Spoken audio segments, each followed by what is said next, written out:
A robust, universal paid parental leave scheme with a minimum of 26 weeks would transform so many lives in this country.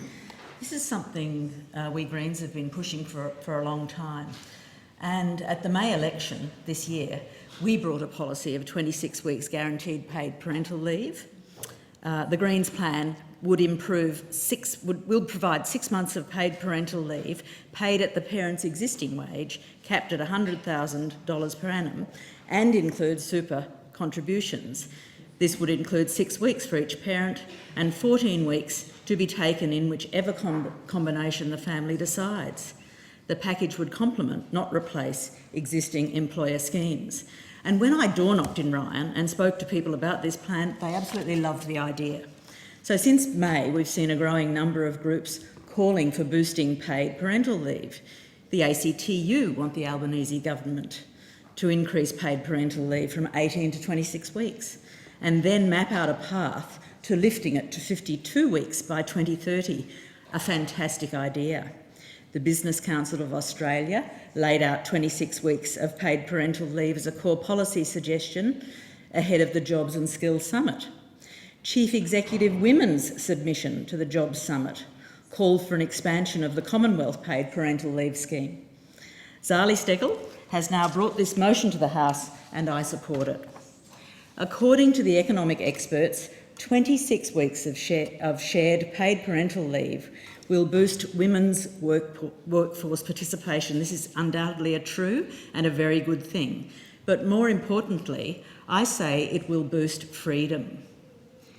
It'll boost freedom for mums and for dads to spend these crucial, beautiful but tiring months with their newborns while not worrying about whether they'll be able to pay the rent or mortgage and whether they'll have a job to go back to once it's over.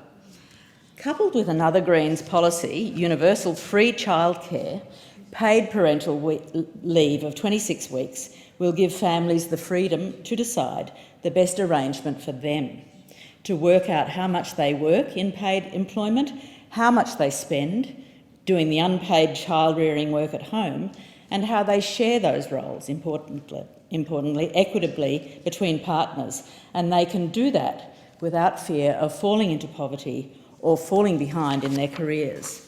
So in a wealthy country like Australia, we should be able to afford the freedom that comes with proper paid parental leave. In fact, we can. Boosting paid parental leave to 26 weeks and linking it to the parent's existing wage rather than the minimum wage would cost $6.4 billion over the next 3 years. That's a lot of money. That's $26.8 billion over 10 years. It does sound like a lot, except when you think that Labor's Stage 3 tax cuts are going to cost the budget $244 billion over that time. So if we scrap those tax cuts, we'd fund a robust and fair paid parental leave plan, transform people's lives and still have $217 billion left to play with. And in fact, Australia currently has one of the worst parental leave schemes in the developed world. Shame. In Sweden, both parents are entitled to about 9 months of parental leave. In Australia at the moment, 18 weeks for one parent only on the minimum wage. Australia's current parental leave scheme tends to lock mums into the role of primary carer and undermine their economic security, leading to a loss of work opportunities.